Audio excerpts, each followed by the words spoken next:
નમસ્કાર મિત્રો, આજે આપણે આ વિડીયોમાં દ્વિતીય સત્રાંત પરીક્ષા 2024 તારીખ 5/4/2024 વિષય ગણિત ધોરણ 4નું સંપૂર્ણ સોલ્યુશન જોઈશું.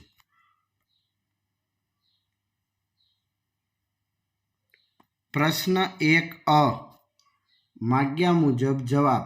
એમાં પહેલું, ગીતાબેન એક દુકાનદાર પાસે 500 રૂપિયાના છૂટા કરાવવા જાય છે. દુકાનદાર 100 રૂપિયાની કેટલી ચલણી નોટો ગીતાબેનને આપશે? તો 5 નોટો આપશે. બીજું, એક બોક્સમાં 6 ચોકલેટ સમાય તો 60 ચોકલેટ સમાવવા કેટલા બોક્સ જોઈશે? તો 10 બોક્સ જોઈશે. ત્રીજું, એક નોટબુકની કિંમત 7 રૂપિયા, તો હર્ષ 56 રૂપિયામાં કેટલી નોટબુક ખરીદશે? તો 8 નોટબુક ખરીદશે. પ્રશ્ન 1b, વિધાન ખરું છે કે ખોટું? પહેલું, 30/5 = 6, તો સાચું. બીજું, 6 સસલાના પગ તો 12, તો ખોટું. ત્રીજું, રાધા એક દુકાન પર કોષ્ટકમાં આપેલ વસ્તુ ખરીદવા જાય છે. તમે અનુમાન કરીને કહો કે તે વસ્તુ કિલોગ્રામમાં કે ગ્રામમાં ખરીદશે. તો ઘઉં તો 20, તો 20 કિલોગ્રામ. કોફી તો 25, તો ગ્રામ. અને બાજરો 10, તો કિલોગ્રામ હોય. બીજો પ્રશ્ન છે, એવી 3 વસ્તુના નામ આપો કે જે ગ્રામ અને કિલોગ્રામમાં ખરીદીએ. તો ગ્રામમાં તો લવિંગ, તજ, કોફી. ને કિલોગ્રામમાં ખાંડ, ચોખા, બાજરી. પ્રશ્ન 2b, યોગ્ય જોડકા જોડો.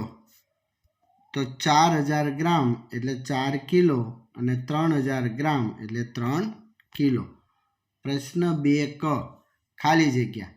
8 કિલોગ્રામ ચોખા એટલે 8000 ગ્રામ થાય. ત્રીજો પ્રશ્ન, માગ્યા મુજબ જવાબ લખો. પહેલું, અપૂર્ણાંક મુજબ આકૃતિમાં ભાગ પાડી લખો. તો 1/3 છે એટલે 1 ભાગ રંગવાનો થશે. અહીંયા 3/4 એટલે 4માંથી 3 ભાગ રંગાશે. ત્રીજું છે, આકૃતિમાં દર્શાવેલ રેખાંકિત ભાગને અપૂર્ણાંક સ્વરૂપે લખો. તો અહીંયા કુલ 9 ભાગ છે, એમાંથી 5 ભાગ રંગેલા છે એટલે 5/9 આવશે. અહીંયા 4 ભાગમાંથી 1 ભાગ રંગેલો છે એટલે 1/4 આવશે. હવે પાંચમી રકમ છે 1/4 એટલે કે 1/4. એની પછી પ્રશ્ન 4a, માગ્યા મુજબ જવાબ. પહેલું, આ જે આકૃતિ છે એમાં બાજુઓના માપ આપેલ છે, તો એ બધી બાજુનું પરિમિતિ શોધવાની છે.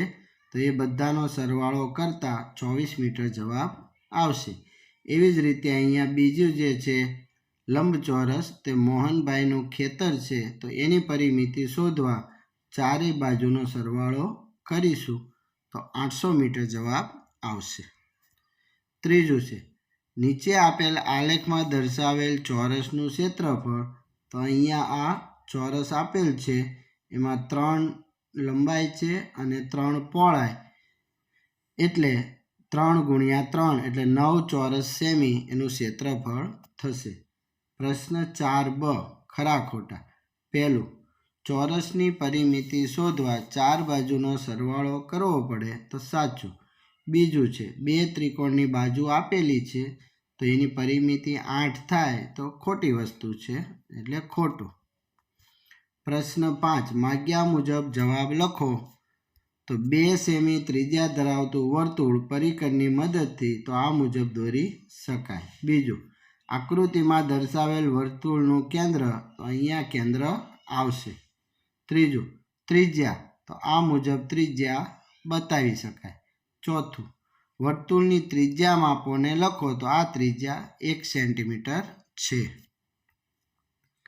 પાંચમું, આપેલ વર્તુળનો વ્યાસ માપો.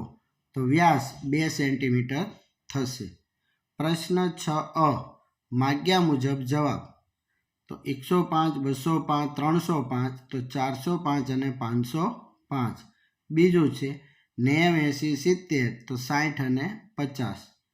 અહીંયા 315, 330, 345, તો 360 અને 375 આવશે. 6બ માગ્યા મુજબ જવાબ આપો. તો પેટર્ન પૂરી કરવાની છે. તો પહેલામાં આ મુજબ અને બીજામાં આ મુજબ ઉપર તીર આવશે. પ્રશ્ન 7 કોષ્ટકનું અવલોકન કરી પ્રશ્નના જવાબ. તો કોષ્ટકના આધારે જોઈએ આપણે. પહેલો પ્રશ્ન, કયો કાર્યક્રમ બાળકો વધુ પસંદ કરે છે? તો કાર્ટૂન છે એ 7 બાળકો પસંદ કરે છે એટલે કાર્ટૂન આવશે. કયો કાર્યક્રમ બાળકોને ગમતો નથી? તો 0 સમાચારમાં છે એટલે સમાચાર જવાબ આવશે. કોમેડી શો કેટલા બાળકો જુએ છે? તો કોમેડી શો 6 બાળકો જુએ છે એટલે 6 જવાબ આવશે. બીજું, પ્રાથમિક શાળાના ધોરણ 4ના બાળકોની ભાવતી વસ્તુનો વર્તુળ આલેખ અહીં આપેલો છે. Ice cream, milkshake, juice. પહેલું, કેટલા બાળકોને આઈસ્ક્રીમ ભાવે? તો એ 1/2. બીજું, કેટલા બાળકોને જ્યુસ ભાવે? તો 1/4. બાળકોને સૌથી વધુ શું ભાવે? તો સી, આઈસ્ક્રીમ ભાવે છે. આભાર મિત્રો.